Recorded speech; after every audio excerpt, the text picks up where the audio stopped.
장 1절로 15절 말씀 교독하겠습니다.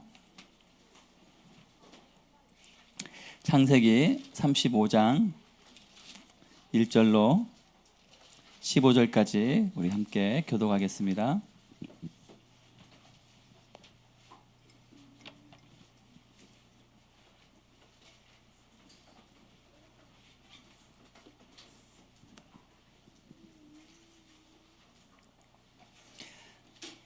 (35장 1절입니다) 하나님이 야곱에게 이르시되 일어나 베델로 올라가서 거기 거주하며 내가 내 형 에서의 낯을 피하여 도망하던 때에 내게 나타났던 하나님께 거기서 제단을 쌓으라 하신지라. 야곱이 이에 자기 집안 사람과 자기와 함께한 모든 자에게 이르되 너희 중에 있는 이방 신상들을 버리고 자신을 정결하게 하고 너희들의 의복을 바꾸어 입으라. 우리가 일어나 베델로 올라가자 내 환난 날에 내게 응답하시며 내가 가는 길에서 나와 함께 하신 하나님께 내가 거기서 제단을 쌓으려 하노라 하매 그들이 자기 손에 있는 모든 이방 신상들과 자기 귀에 있는 귀고리들을 야곱에게 주는지라. 야곱이 그것들을 세겜 근처 상수리 나무 아래에 묻고 그들이 떠났으나 하나님이 그 사면 고을들로 크게 두려워하게 하셨으므로 야곱의 아들들을 추격하는 자가 없었더라. 야곱과 그와 함께한 모든 사람이 가나안 땅 루스 곧 베델에 이르고 그가 거기서 제단을 쌓고 그것을 엘 베델이라 불렀으니 이는 그의 형의 낯을 피할 때 하나님이 거기서 그에게 나타나셨음이더라. 리브가의 유모 드보라가 죽음에 그를 베델 아래에 있는 상수리 나무 밑에 장사하고 그 나무 이름을 알론 바굿이라 불렀더라. 야곱이 밧단 아람에서 돌아오매 하나님이 다시 야곱에게 나타나사 그에게 복을 주시고 하나님이 그에게 이르시되 내 이름이 야곱이지만은 내 이름을 다시는 야곱이라 부르지 않겠고 이스라엘이 내 이름이 되리라 하시고 그가 그의 이름을 이스라엘이라 부르시고 하나님이 그에게 이르시되 나는 전능한 하나님이라 생육하며 번성하라 한 백성과 백성들의 총회가 내게서 나오고 왕들이 내 허리에서 나오리라. 내가 아브라함과 이삭에게 준 땅을 내게 주고 내가 내 후손에게도 그 땅을 주리라 하시고 하나님이 그와 말씀하시던 곳에서 그를 떠나 올라가시는지라. 야곱이 하나님이 자기와 말씀하시던 곳에 기둥 곧 돌 기둥을 세우고 그 위에 전제물을 붓고 또 그 위에 기름을 붓고 다 함께 읽겠습니다. 하나님이 자기와 말씀하시던 곳의 이름을 베델이라 불렀더라. 아멘. 주님 이곳에 임하시옵소서. 성령을 따라 지혜의 말씀을 지식의 말씀을 부어 주셔서 하나님의 뜻이 이 땅 가운데 풀어지도록 또 하나님의 영광 가운데 임하셔서 말씀하여 주시고 새롭게 하여 주시옵소서. 주님께 감사드리며 예수님의 이름으로 기도하옵나이다. 아멘. 할렐루야. 네. 오늘은 우리 창세기 말씀으로 함께 나누려고 합니다. 지난 금요일 날 야곱이 베델에서 주님을 만났던 이야기를 했습니다. 주님을 만난 대로 그 이후에 하나님께서 약속하신 대로 야곱은 많은 축복을 받았습니다. 우리 창세기 28장을 한번 펴볼까요? 네. 창세기 28장을 보면요.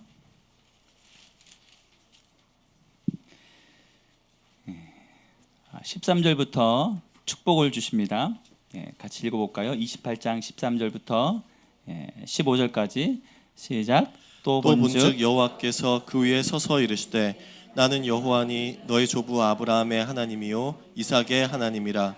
내가 누워있는 땅을 내가 너와 네 자손에게 주리니 내 자손이 땅의 티끌같이 되어 내가 서쪽과 동쪽과 북쪽과 남쪽으로 퍼져나갈지며 땅의 모든 족속이 너와 내 자손으로 말미암아 복을 받으리라. 내가 너와 함께 있어 내가 어디로 가든지 너를 지키며 너를 이끌어 이 땅으로 돌아오게 할지라. 내가 내게 허락한 것을 다 이루기까지 너를 떠나지 아니하리라 하신지라. 아멘.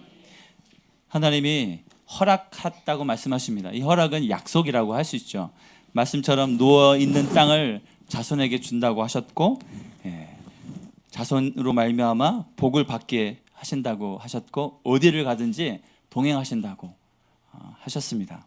그다음에 허락한 약속한 것을 다 이루기까지 너를 떠나지 아니하리라고 약속하셨습니다. 그래서 그것을 그가 깨어나서 베델이라고 했습니다. 이것을 꿈에서 봤죠.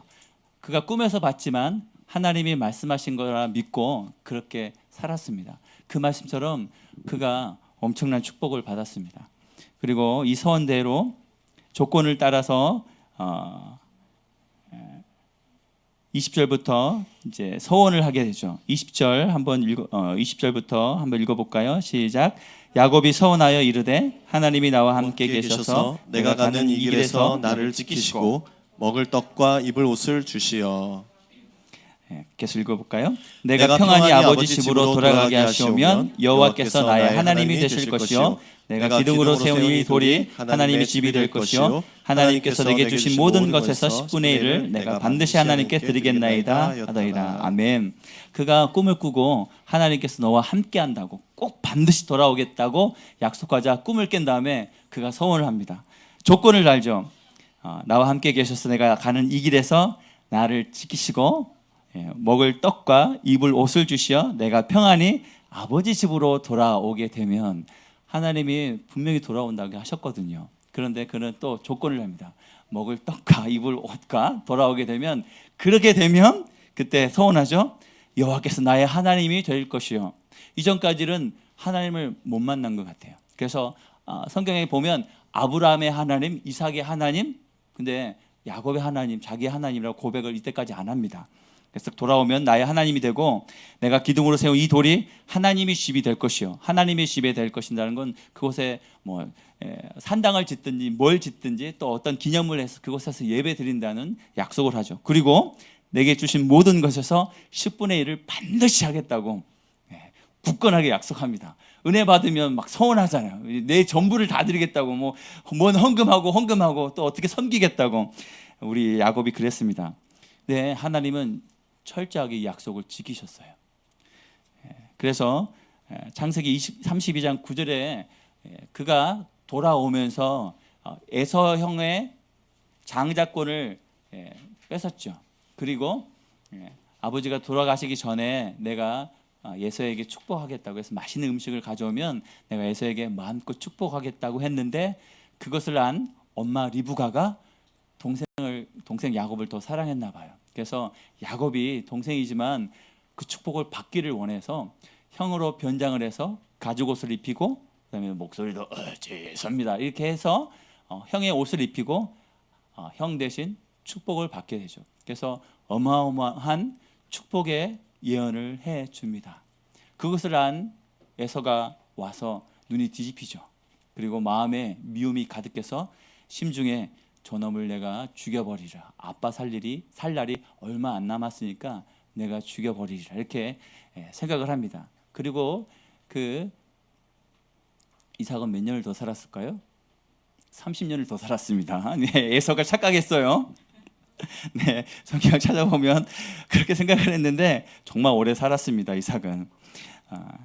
그리고 도망을 갔는데 32장 9절 이후에 그가 고백할 때 내가 에서 형을 피해서 갔을 때는 지팡이 하나를 들고 갔었는데 돌아올 때는 2대가 됐습니다. 소, 양, 낙타 어마어마하게 또 아내도 4명이나 자식도 11명을 데리고 온 정말 성공한 남자처럼 보이는 그런 모습으로 돌아왔습니다. 하나님은 다 주셨습니다. 그래서 그가 33장 11절에 그 에서형 앞에서 하나님이 내게 은혜를 베푸셨다고. 그래서 내 아내와 내 자녀를 보시라고. 그리고 내 이뤘던 소와 양과 내 재물들을 보라고 이렇게 고백합니다. 하나님이 은혜를 베푸셨다고. 그러면 약속을 지켜야 되겠죠. 그러지 않나요? 자기 입으로도 고백했고 그게 보면 32장 9절에 그 고백이 어떤 고백이냐면 에서형을 만나기 전에 에서형이 나를 만나면 죽여버릴까 제가 걱정돼가지고 야복강에 가기 전에 혼자 기도했던 내용이 32장 9절 그 이후의 내용입니다.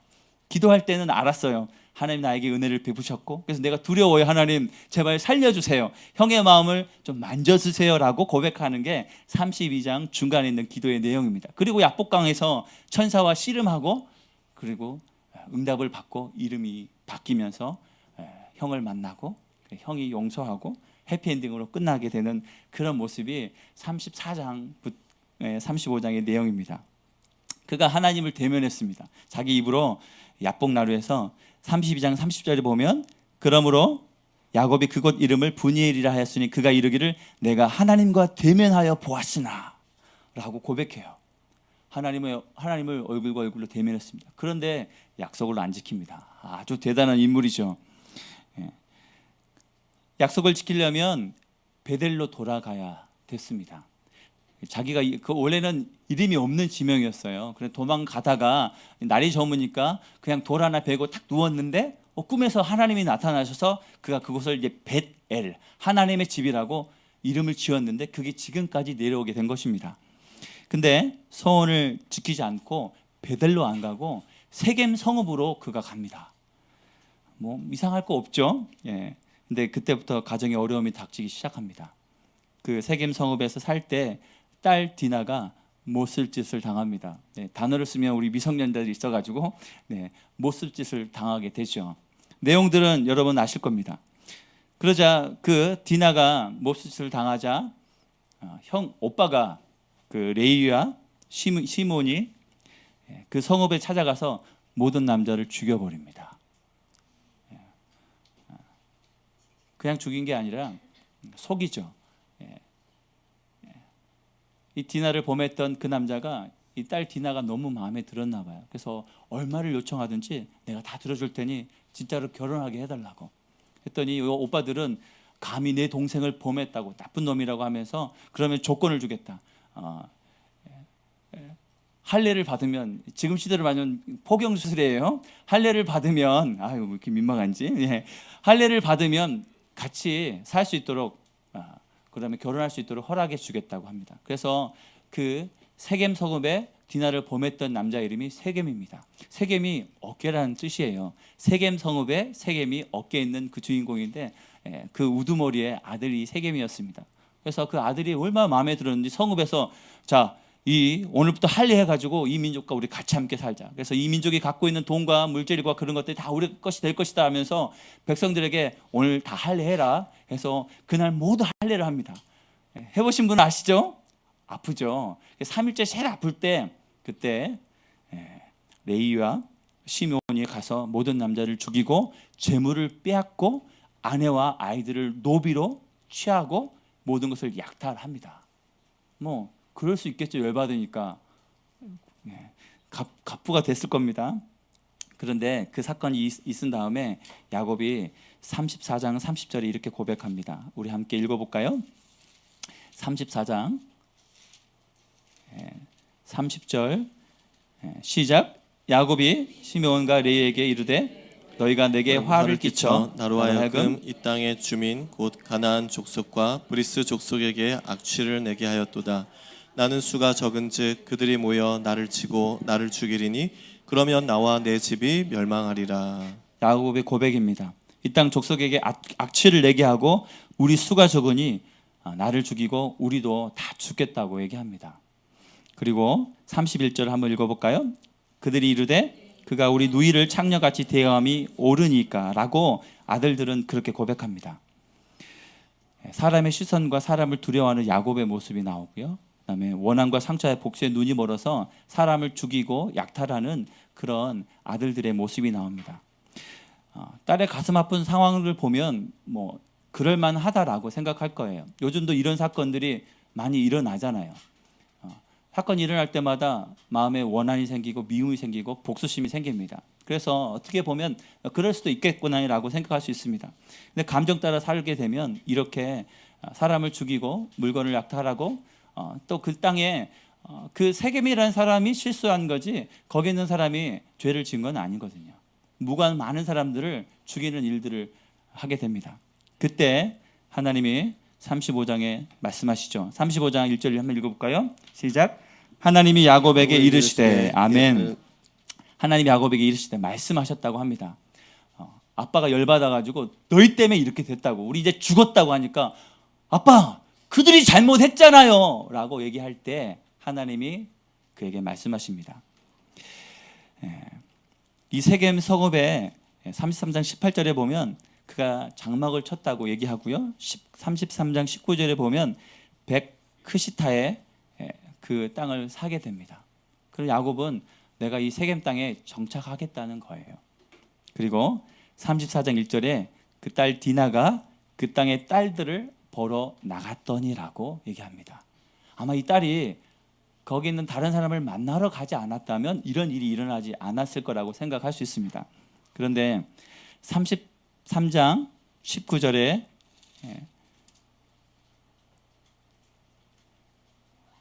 18절에 세겜 성에 이르러 그 성 앞에 장막을 치고 그다음 19절에 베크시타를 샀고 그곳에서 제단을 쌓고 그 이름을 엘로헤이스 네, 어렵네요. 네.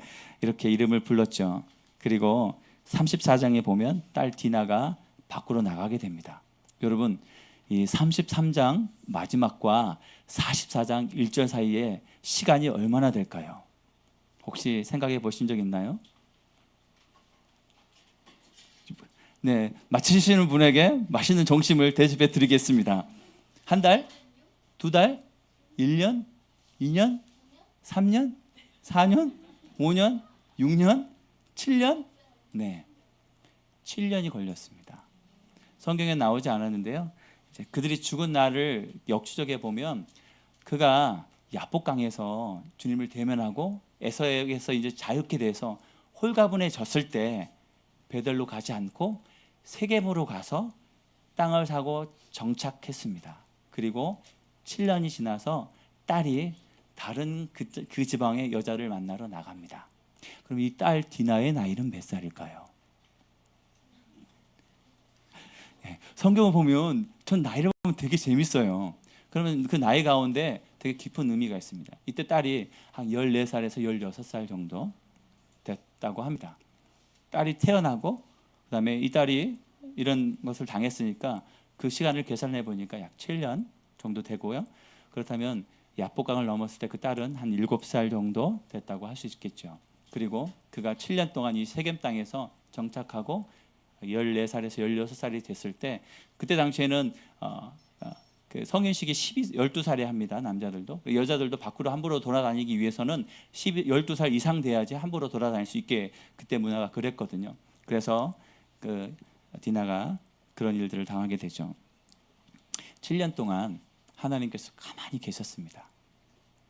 그리고 오늘 딸 디나의 사건이 벌어지게 되죠.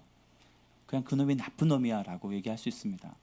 그런데 엄밀히 따져보면 그가 하나님의 얼굴을 대면했고 만났고 은혜를 경험했고 하나님이 정말 살아계신 하나님, 전능하신 하나님이라고 고백했다면 하나님이 말씀하신 또 자기가 서원했던 또 하나님을 만났던 그곳으로 가서 예배 드렸던 것이 정답이겠죠. 하지만 그는 그곳에 가서 자기 뜻대로 살게 됩니다. 그것을 어떻게 보면 알 수 있냐면요. 34장 30절을 한번 볼까요? 34장 30절을 한번 같이 읽어볼게요.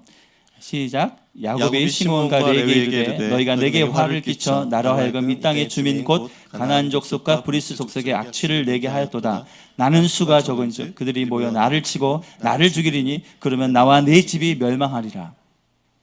자세히 읽어보면요. 뒷부분을 보면 내게 화를 끼쳐 나로 하여금 나는 수가 적고 나를 치고 나를 죽이리니 나와 내 집이 멸망하리라.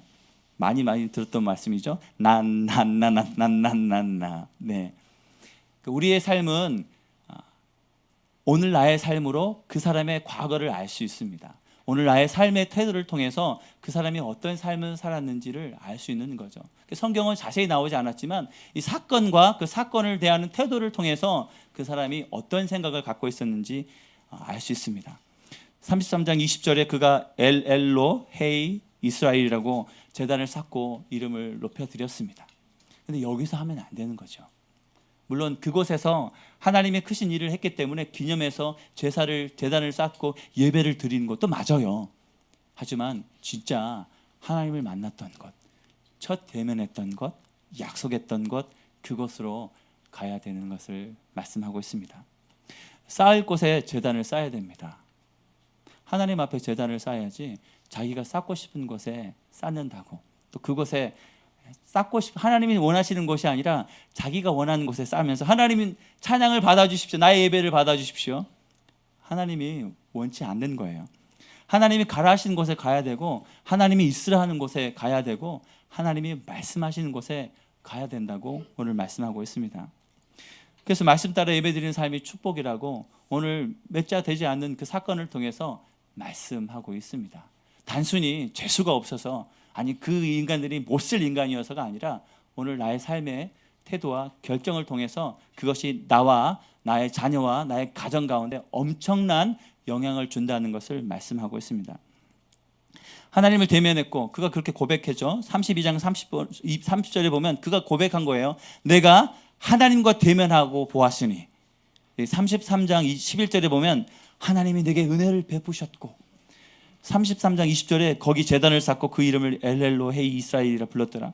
하나님을 대면하고 은혜를 깨닫고 예배를 드려도 생각이 안 바뀌고요, 마음이 안 바뀌면 결국 오늘 문제 있는 삶이 된다는 것입니다.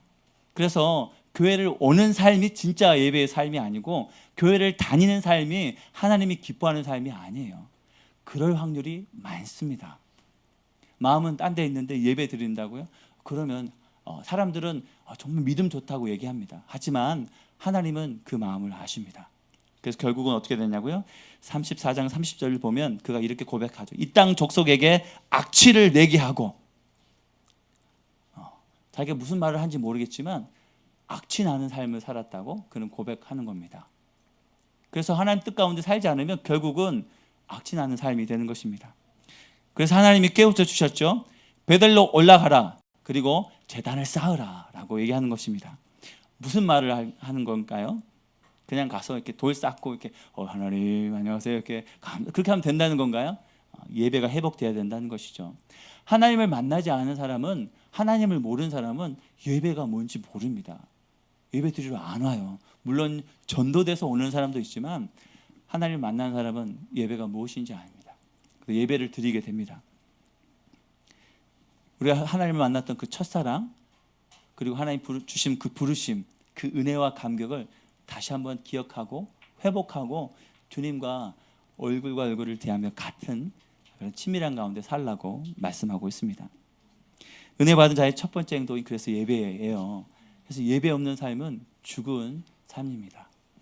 집에서 인터넷 보고 예배 드린다고? 아니요. 하나님은 모여서 예배 드리라고 얘기합니다. 그래서 초대교회에서 성전에 모였잖아요. 그리고 집집마다 가정을 돌면서 함께 모이기를 힘썼다라고 얘기합니다. 그래서 인터넷 예배는 물론 급할 거나 아니면 아프거나 했을 때는 뭐 그럴 수 있겠지만 모여서 함께 예배 드리는 것이 좋습니다. 아멘. 네. 여러분, 자녀가 유학을 갔다고 생각해 보세요. 그러면 요즘은 핸드폰으로 이렇게 카톡으로 이렇게 막 이렇게 하잖아요. 뭐 페이스톡 아니면 카카오도 뭐 페이스 해가지고, 그게 좋나요? 진짜 얼굴과 얼굴을 대하며 만나는 게 좋나요? 만나야죠. 손을 붙잡고 오우 내 새끼. 네, 저도 아침에 일어나면 애들 엉덩이 툭툭 때려줍니다. 너무 이쁘잖아요. 안 그런가요? 죽일려면 뭐 속을 모르나요? 저는 아침마다 그래서 우리 새 아이들 엉덩이 툭툭 하고 머리 한번 쓰다듬어 주고요. 잘 때도 늦게 들어가 자고 있으면 한번 이렇게 쓰다듬어 줘요. 그냥 예쁘잖아요. 그런데 그것을 종일, 아니 1년 내내, 아니 평생 인터넷 보면서 나 사랑해, 너 사랑해, 사랑해, 잘 먹고 잘 지내, 이러면 하나님이 어떤 마음이실까요? 물론 가정에 하나님이 계시죠. 삶을 돌이켜서 예배의 자리로 가라고 말씀하십니다. 예배는 그래서 예수님이 가장 가치 있는 분이라고 고백하는 거예요. 그리고 신앙은 머물러 있는 것이 아니라 계속 주님께 더 가까이 나가는 것입니다. 머물러 있으면 100% 변질됩니다. 그래서 어제보다 다른 오늘나가 되어야 되는 것이죠. 어제 봤던 그 말씀의 은혜를 가지고 오늘을 살기 어려워요. 어제 은혜는 어제로 족합니다. 오늘 새 만나, 새 것을 얻어야죠. 어제 밥 많이 먹으면 오늘 안 먹어도 되죠. 우리가 영의 양식이라고 하죠. 육의 양식과 똑같습니다. 아침 세 끼를 먹은 것처럼 매일마다 먹어야지만 살 수 있는데, 안 먹으면서도 난 살고 있다고 생각하는 착각을 하게 되죠. 종교와 신앙의 차이를 아시나요? 친밀함의 차이입니다. 우리는 계속 친밀함을 얘기하죠. 하나님과의 얼굴을 대면하고. 그런데 다른 종교는 뭐 직접 신을 만났다는 얘기는 좀 못 들어본 것 같아요. 두려움의 하나님, 이걸 안 하면 죽고 천국 가기 위해서, 특정 종교를 됐다가는 신고당할까 봐서 얘기를 못 하겠는데요. 친밀함의 차이. 우리는 그래서 세상 어떤 종교도 없는 그 신을 아버지라고 부릅니다.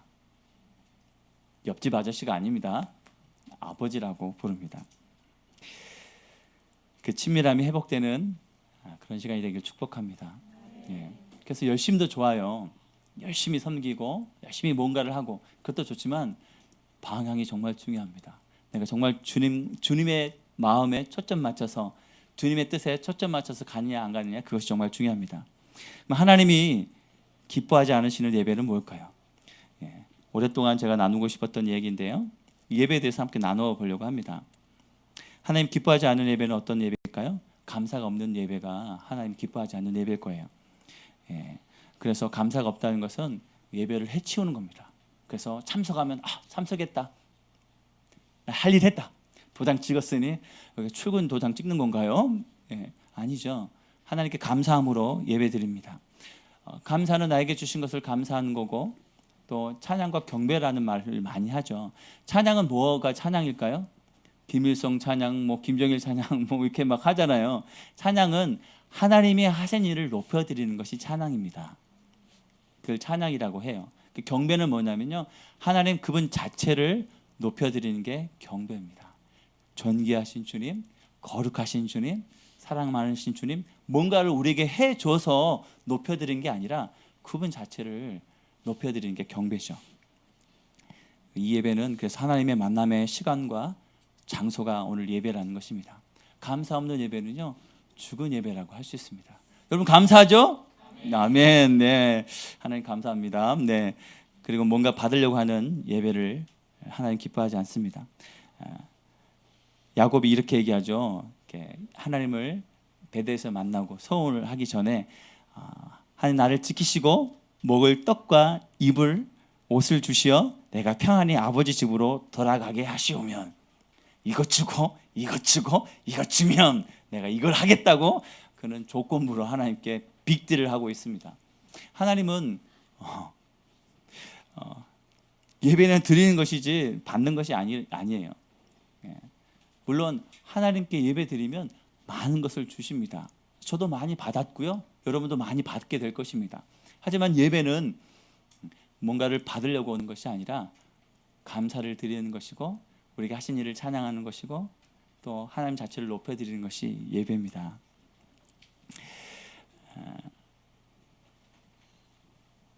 정한 시간 자리에 앉았다고 예배가 아니에요. 저를 한번 쳐다보세요. 우리 학생들. 예, 오늘 적을 게 많을 거예요. 아멘. 네, 그래도 조금씩 늘어나고 있어요. 네. 우리가 드리는 이 예배뿐만 아니라 진짜 예배는 삶의 예배입니다. 진짜 예배는요, 지금 우리 구주 예수 그리스도의 은혜와 이렇게 축도를 하고 나서부터 진짜 예배가 시작되는 거예요. 멋있잖아요. 앞에 찬양하고 진정한 예배를 악기하고 그런 그게 진짜 예배가 아니라요. 그것도 하나님께 드려지는 예배지만 진짜 예배는 우리 삶을 통해서 드려지는 예배입니다. 우리가 성전이라고 합니다. 그래서 우리가 있는 그곳에 예배 드리는 거예요. 어떤 상황에도 그래서 하나님을 높여드리며 예배 드릴 수 있습니다. 그리고 예배는 섬김의 반응이라고 할 수 있습니다. 그리고 예배 가운데 여러 가지 요소가 있죠. 찬양팀이 있고, 미디어도 있고, 안내도 있고, 청소도 해야 되고, 주방도 해야 되고, 컨퍼런스 하면 강사 접대도 해야 되고, 여러 가지 할 일이 많습니다. 또 셀 모임도 해야 되고, 양육도 해야 되고, 이 모든 모임이 감사함으로 하나님께 돌려드리는 감사의 반응이에요. 하나님과의 친밀함 없이 하나님의 마음 없이 그 일을 하게 되면요, 지겨워지고 언제 끝나냐, 이제 좀 쉬고 싶다, 이제 다른 사람 없나 라고 쳐다보게 되는 것입니다. 그럴 때 기억하십시오. 내가 지금 섬기는 일이 힘들어진다는 것은요, 그 일이 힘든 게 아니라 나와 하나님의 관계가 점점 멀어진다는 것을 말하고 있습니다. 100%예요. 처음에는 하나님 사랑 때문에 감사해서 그 일을 시작했습니다. 뭔가 그런데 마음이 식어지고 힘들고 재정적으로 어렵고 자식이 속색이고 남편이 아내가 속색이면 그 막 만사 귀찮아지고 예배고 뭐고 기도고 뭐고 그냥 떠나고 싶은 마음이 들죠. 그래서 네. 우리 모두 고백 아닌가요? 네. 그래서 섬김의 반응입니다. 할 만큼 했으니까 내가 나이 들었으니까 이제 그만할래요. 제가 정말 제일 싫어하는 말이에요. 청년 때 위에 있었던 어떤 형님 되시는 분이 내가 좀 섬길 만큼 섬겼으니 이제 근데 그만 좀 해야 되겠다. 너희들이 좀 해라. 이 얘기를 듣는데 그때부터 막 확 뭐가 올라왔어요. 곰곰이 생각해 보면 바꿔 생각해 봅시다. 내가 은혜 줄 만큼 다 줬으니 이젠 그만 줄게. 하나님 이렇게 얘기하시면 어떤 마음이 들까요? 우리가 단순히 뭔가를 드리는 이 섬김의 모습이 그냥 어떤 행위라면 하나님 기뻐하지 않을 것입니다. 하지만 우리 모든 것들은 섬김입니다. 감사함의 모습이죠. 그래서 뭔가 대가가 아니라 하나님 때문에 섬기고 하나님 때문에 그 일을 하는 것입니다. 그러면 내 힘이 드니 이제 내 나이가 들었으니 시간이 없고 바쁘니 이것저것 그럼 그 누구 마음으로 누구 생각으로 누구 관점으로 섬기는 걸까요? 자기 생각 자기 관점이죠. 섬기기 때로는 손해 볼 수 있습니다. 우리 교회에서 제일 열심히 섬기는 사람이 누굴까요? 여러분 혹시 방송실에 누가 있는지 아십니까? 여기 한 반 정도는 누가 있는지 모르실 거예요. 제일 안 보이거든요. 앞에 찬양하면 잘 보이잖아요. 그래서 집회 끝나고 나면 오늘 은혜 받았어요라고 누구한테 얘기할까요? 인도자한테. 피아노 친 사람한테 오늘 너무 은혜로웠어요 이렇게 얘기하는 사람 한 명도 못 봤어요. 다 인도자한테만 인사하지. 여러분 집에 갈 때 방송실 가서 오늘 너무 수고했어요. 아침에 제일 일찍 온 사람이 누군지 아나요? 방송실. 제일 늦게 간 사람이 누군지 아시나요? 방송실. 누가 음성 파일 올려주나요? 방송실.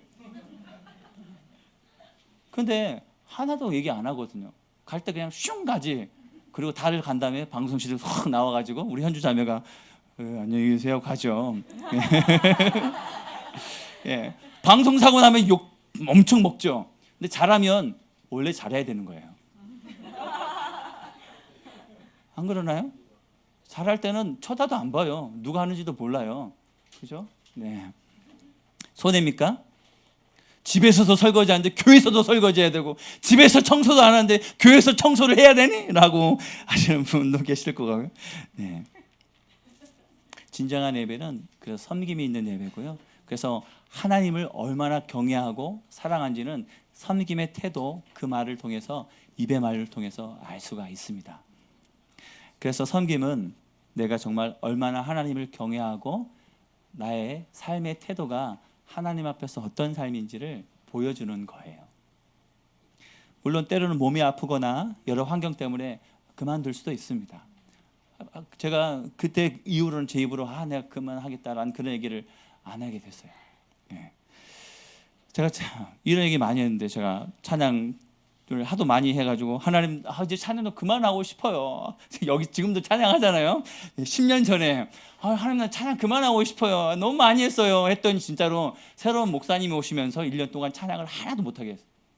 그 목사님은 정통 목사님이셔서 준비 찬양도 없어요. 그래서 어떤 부흥회 할 때도 찬양이 없어요. 묵도하심으로 시작하겠어. 그리고 1년 동안 하는데요. 내가 찬양을 안 하니까 내 영이 죽겠는 거예요. 답답한 거예요.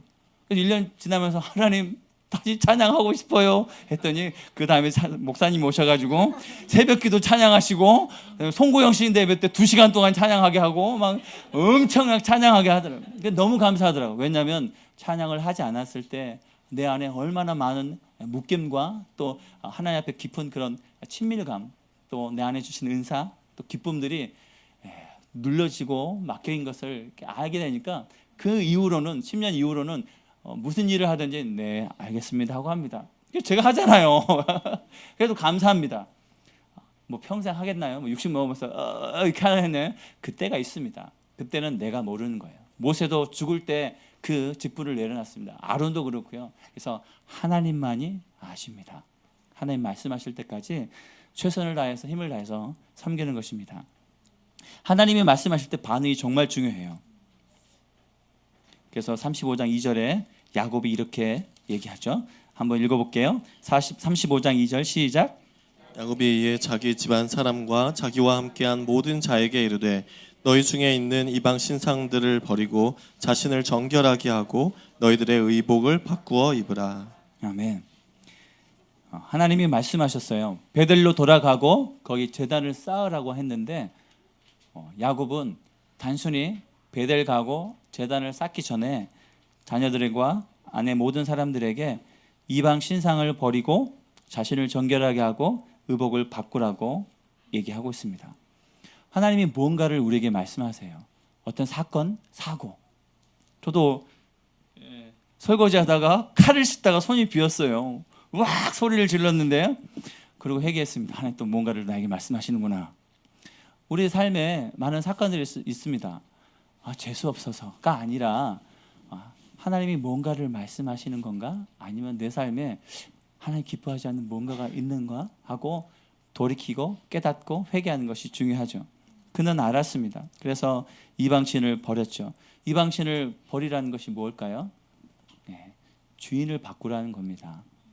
전보고 그다음에 다른 종교를 믿는, 하여튼 어떤 종교를 믿든지 그 종교를 믿는다는 것을 뭐냐면 거기에 가르침을 따르고 그 신을 의지한다는 거예요. 그래서 이방신을 버리라고 얘기합니다. 그가 엘헬로이 이스라엘이라고 하면서 제단을 쌓고 예배를 다 드렸는데요. 다시 보니까 가정에 우상이 너무 많은 거예요. 한 해로 가장 사랑했던 야곱의 아내 라헬이 이제 그 아버지 라반의 집에서 도망올 때 그 아버지가 섬기는 신 드라빔을 몰래 훔쳐옵니다. 야곱은 하나님이 이렇게 은혜를 주셨다고 고백하는데 아내는 그 하나님이 아니라 아빠의 신을 아직 의지하는 거예요. 그래서 목숨 걸고 그것을 훔쳐오게 되죠. 야곱은 하나님의 은혜로 이룬 삶이라고 고백하는데 아내는 아직도 다른 것을 의지합니다. 그러면 엄마 손은 얼룩서? 아니다, 그거 아니죠. 내가 갑자기 생각이 안 나. 자녀는 누구를 닮을까요? 엄마를. 사진 찍어 보니까 완전히 우리 사무엘이 엄마를 엄청 닮았더라고요. 몰랐는데 부모를 닮게 되죠. 부모의 생각과 사상, 표현들 그 모든 것들을 자녀가 닮게 됩니다. 그러면 이 엄마가 드라빔을 훔쳐왔다면 자녀들은 어떨까요? 말하지 않아도 똑같은 상황일 겁니다. 그리고 자신을 성결케 하라고 합니다. 의복을 바꾸라고 합니다. 자신을 성결케 하는 걸 뭘까요? 생각을 바꾸라고 얘기합니다. 내 삶의 중심을 바꾸라는 것이죠. 의복을 바꿔 입으면 옷만 빨면 되나요? 여러분 새 옷 입고 오면 그냥 하나님께 드리는 거룩한 예배인가요? 그래도 주일날 올 때는 제일 좋은 옷 입으시지 않나요? 아닌가요? 그냥 잠은 채로 오나요? 삶의 태도를 바꾸라는 것입니다. 옷을 그냥 새 옷 입는 게 아니라 내가 매일 향하는 나의 삶의 태도를 바꾸라는 것을 얘기합니다. 결국은 회개하라는 거죠. 주인을 바꾸고 생각을 바꾸고 삶의 모습을 바꾸라는 것입니다. 삶이 예배라는 것을 말하고 있습니다. 저도 얼마 전에 개그맨 이모 권사님의 간증을 들었습니다. 그때는 집사님이었는데 지금 보니까 권사님이라고 하더라고요. 누군지 아실 거예요. 저번 주에 함께 나눴는데요. 이성민 권사님이라고 합니다. 그분이 잘 나가던 개그맨이었는데 결혼을 하게 되고 또 여러 가지 어려움 때문에 캐나다로 유학을 가게 됐다고 해요. 근데 17살 먹은 아들이 있다고 합니다. 사춘기가 들었어요. 그런데 엄마가 이렇게 삶에 어려움들이 많다 보니까 입에서 뭐가 나올까요? 구수한 게 나오죠. 쫀득쫀득하고 특히 구수한. 그래서 입에서 욕이 많이 나왔다고 해요. 욕이 밴 삶을 살았다고 합니다. 그러나 너무 답답해서 새어머니가 새벽기도 한번 가보라고. 그래서 예수님을 믿지 않고 새벽기도를 갔다가 그곳에서 방언을 받은 거예요. 그리고 새벽기도하고 집에 와서 아들한테 욕하고 새벽기도 와서 기도하고 욕하고 그거를 반복했다고 합니다. 한편은 남편과 싸우다가 막 열이 받아서 그러면 그 열이 어디로 갈까요?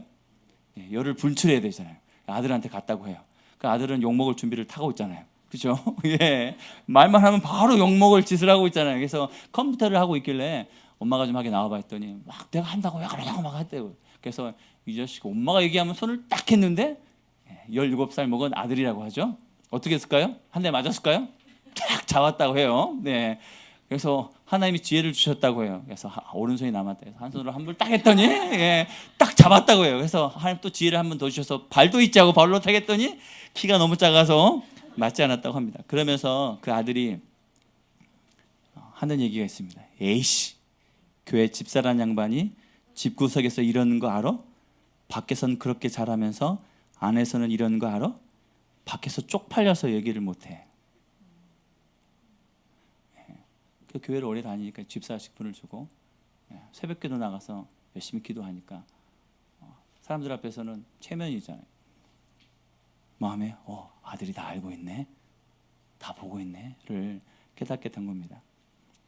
그러고 나서도 계속 새벽기도도 가고 낮에는 욕하고 그래서 기도할 때 하나님 아들 좀 바꿔달라고, 못 살겠다고, 죽일 놈을 하면서, 그러고 와서 보면 아들이 변했겠죠. 안 변했다고 해요.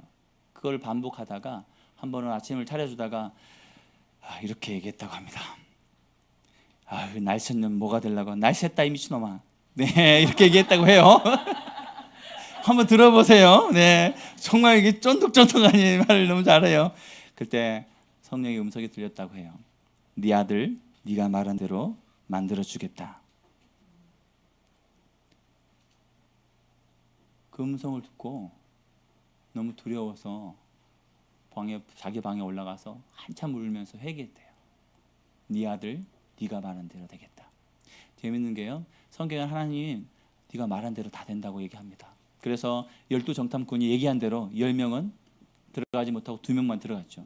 재밌는 게요, 이 야곱이 도망오면서 라헬이 드라빔을 숨겼습니다. 그 아버지 라반이 찾아와서 그 드라빔을 찾으려고 막 하니까 그 야곱이 그런 거 없다고, 내가 신께 맹세하는데 그거 찾는 사람은 죽어야 된다고 이렇게 얘기했어요. 근데 그 가정에서 누가 제일 먼저 죽었는지 아시나요? 라헬이 죽었습니다. 그리고 이 야곱이 도망가기 전에 그 아버지한테 축복받기 위해서 네가 대신 가서 먼저 변장해갖고 해라 했을 때, 내가 축복은 고사하고 저주받을까 두렵습니다라고 했더니 엄마가 뭐라 했는지 알아요? 그 저주는 내한테 돌리고 네가 가서 축복받으라. 그래서 저주받았죠. 아들을 몇 년 동안 못 봤을까요? 최소 20년 동안 못 봤습니다. 그리고 그날 이후로 이 리브가는 성경에 안 나와요. 재밌는 게 이 리브가의 유모가 죽은 것이 성경에 나옵니다. 근데 리브가가 언제 죽었는지 아시는 분 있나요? 성경에 안 나왔어요. 단지 그 막벨라 굴에 묻혔다라고만 얘기합니다. 제가 그 성지순례 영상을 보니까요, 그래서 이스라엘에서는 리브가를 별로 안 쳐준다고 해요. 우리는 막 믿음의 여인이라고 하는데 그가 말한 대로 저주받은 거예요. 여러분, 부모에게 가장 큰 저주가 뭔가요? 자녀를 못 만나는 거죠. 보낼 때는 며칠만 갔다 와라 라고 했지만 20년 동안 여러분이 자녀를 못 만난다고 하십시오. 그때는 뭐 전화 있었나요? 없죠. 갈 수도 없고. 그때 회개하고 나서 다시는 욕하지 않게 됐다고 합니다. 그날부로 욕을 끊었대요. 그리고 아들한테 나 이제부터 욕 안 할게 라고 했대요. 근데 며칠 동안 욕을 하니까 아들이 걱정돼가지고 이 욕을 모아가지고 나한테 하려나 조마조마했는데, 이제 엄마가 욕을 안 하겠다고 하니까 그 동생한테 이렇게 얘기했대요. 니들은 좋겠다 욕 안 먹고 커서 라고 얘기했답니다. 네. 그리고 한참 지나서 재밌는 게요, 이제 동생들한테 야 오빠 가서 밥 먹으라고 했더니 동생들이 올라가서 엄마 오빠가 미쳤나 봐요. 왜? 공부를 해요. 엄마가 바뀌니까요 아들이 바뀌는 거예요. 많은 간증들을 들어보면요, 성경을 보면 그놈이 바뀌어야 하고 그 사람이 바뀌어야 되고 내 남편 아내가 바뀐 게 아니라 내가 바뀌면 다 바뀌게 되어 있습니다.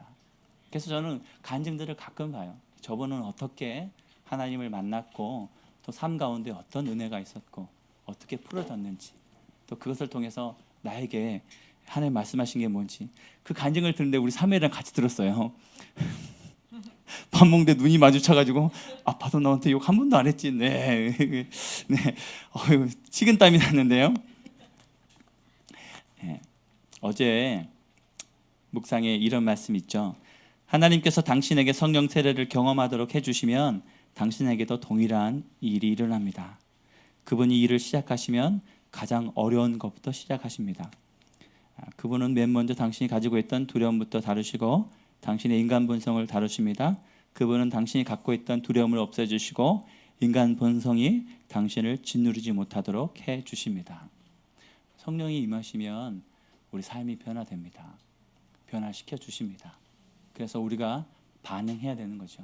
단지 고백이 아닙니다.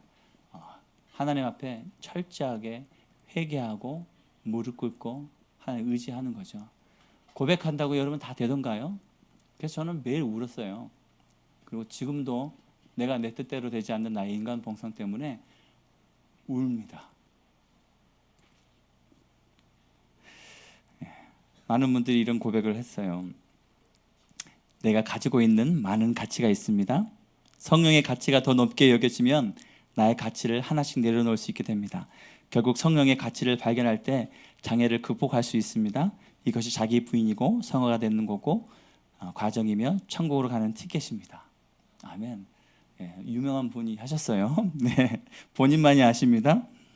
네, 어떤 분은 성령님 내 안에 있는 두려움을 없애주시고 인간 본성으로부터 자유함을 누리기 원합니다. 이 땅에 사는 동안 성령님 항상 충만하게 하여 주세요. 예, 믿음의 가장의 고백이었습니다.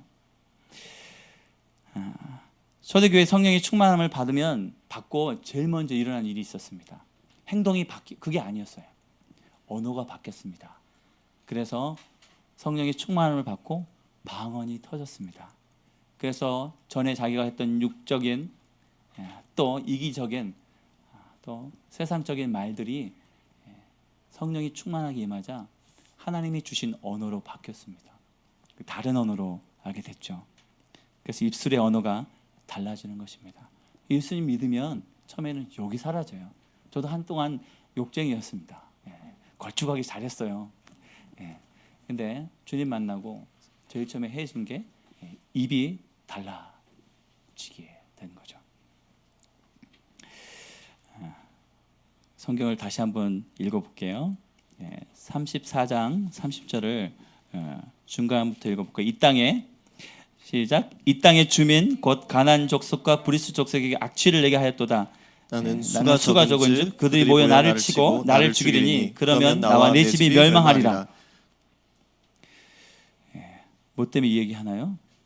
너 때문에 내가 죽게 됐다고 자식 탓을 하고 있습니다. 너 때문에 우리 다 죽었다고. 이 못쓸 놈들. 너희들 때문에. 그리고 34장 31절 다시 계속 읽어볼게요.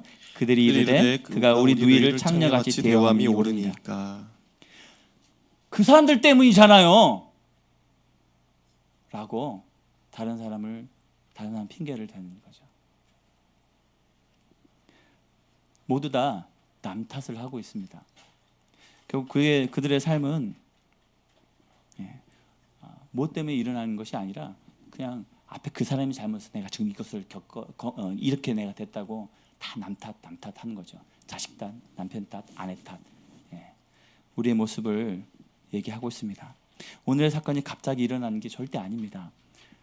7년 전에 그 사건을 통해서 오늘 이 사건이 일어나게 된 거죠. 믿음으로 고백하고 믿음의 길을 가고 그냥 편하게 돈 주고 내가 쉽게 살 수 있는 그곳이 아니라 하나님께서 예비하신 그곳에서 하나님과 동행하며 삶을 살았다면 그런 오늘 사건은 일어나지 않았을 것입니다. 그래서 하루하루 주님 앞에 살아가는 거죠. 오늘 이거 말씀을 보면서 하나님이 야곱에게 얘기하셨잖아요. 그런 상황 가운데서 서로 탓하면서 우리 이제 죽었다고 이제 두려워 떨면서 서로 미워하며 원망하며 있을 때 하나님이 야곱에게 말씀하셨습니다. 오늘 하나님께서 각 가정에 가장들에게 말씀하시는 것 같아요. 베델로 돌아가고 제단을 쌓으라고. 그래서 어제 말씀 주면서도 많이 울었어요. 저에게 주시는 말씀 같았거든요. 예. 네가 깨어있지 않으면 너의 가정이 이렇게 될 수 있다. 오늘 깨어있어라 라고 우리에게 말씀하십니다. 그래서 가장들이 입술로 고백하고 선포해야 됩니다. 가장의 권위가 회복돼야 됩니다. 그래서 이 아버지가 얘기하니까 자녀들과 아내들이 모든 우상들을 버리잖아요. 그리고 귀고리를 버리고 우상들을 내어버리는 것이 보여집니다. 하나님 앞에 회개할 때가 되었습니다. 가장부터 먼저 하나님 앞에 회개해야 되는 거죠. 그리고 그럼 가장만 회개하느냐? 가족의 반응이 중요합니다. 야곱이 얘기했을 때 35장 4절에 보면 그들이 자기 손에 있는 모든 이방 신상들과 자기 귀에 있는 귀고리들을 야곱에게 주는지라 야곱이 그것들을 세겜 근처 상수리 나무 아래에 묻고라고 합니다. 숨길 수도 있지만 이제 그 사건 앞에서 하나님이 나타나셔서 너의 삶에 무엇이 잘못됐는지를 말씀해 주시니까 그 믿음의 가장으로 다시 거듭나고 그래서 고백하고 또 그 모습을 본 모든 가족의 일원들이 같이 회개하는 겁니다. 그래서 누구 혼자만이 아니라 온 가족이 함께 반응하는 것이죠. 아내 자녀 할 것 없이 모두 다 회개의 반응으로 주님 앞에 나간 것을 봅니다. 오늘 하나님 우리에게 많은 기회를 주십니다. 그래서 우리가 눈을 감을 때까지 계속 기회를 주시는 것 같아요. 그 기회를 주실 때 우리가 반응해야 됩니다. 믿음의 가장으로서 우리의 삶을 하나님 앞에 올려드려야 할 것이고 또 가정의 권위가 회복되고 가장이 일어나 주님 앞에 나갈 때 또 가정의 모든 일원들이 함께 한 마음으로 하나님 앞에 나가야 되는 것입니다. 그럴 때 하나님의 은혜가 임합니다. 35장 5절을 같이 읽어볼까요? 시작. 그들이 떠났으나 하나님이 그 사면 고을들로 크게 두려워하게 하셨으므로 야곱의 아들들을 추격하는 자가 없었더라.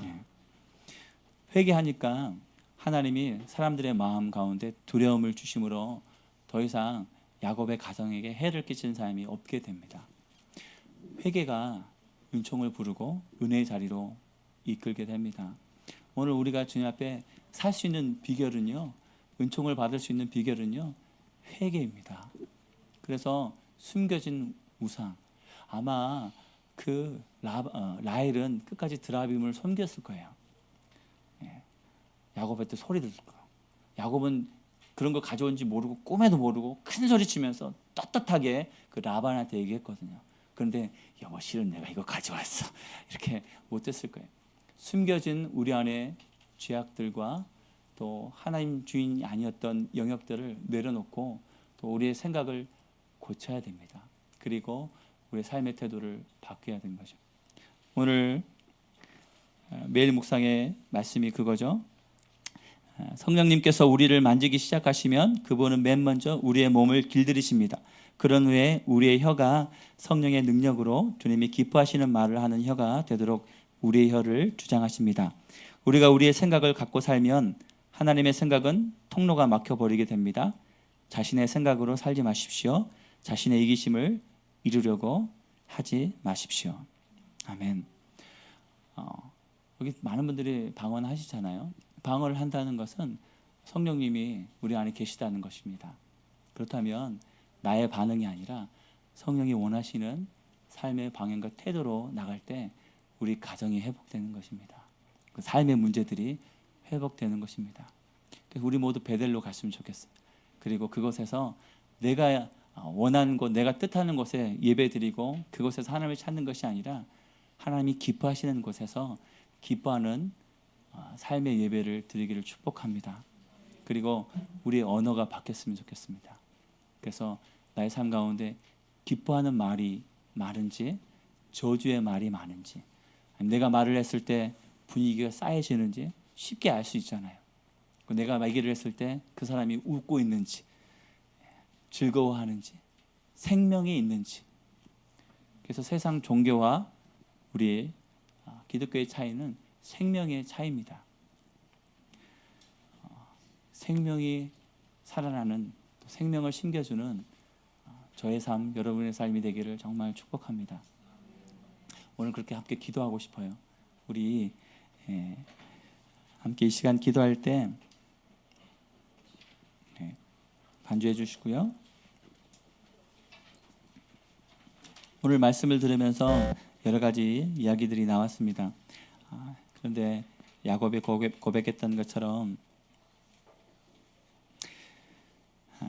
이방신을 버리고 자신을 성결케 하고 의복을 바꿔 입으라고 얘기했던 것처럼 아니 정말 주님이 우리 삶의 주인 되어 주십시오. 그리고 나의 깊은 생각까지 만져 주십시오. 그리고 나의 태도가 변하길 원합니다. 하나님, 이곳에 성령으로 임하셔서 말씀하여 주시고 깨닫게 하여 주시고 결단하게 하여 주시고 그 마음을 지켜갈 수 있도록 우리의 마음과 생각과 중심을 만져 주십시오. 나는 할 수 없지만 하나님으로는 가능합니다. 성령의 능력으로 가능합니다.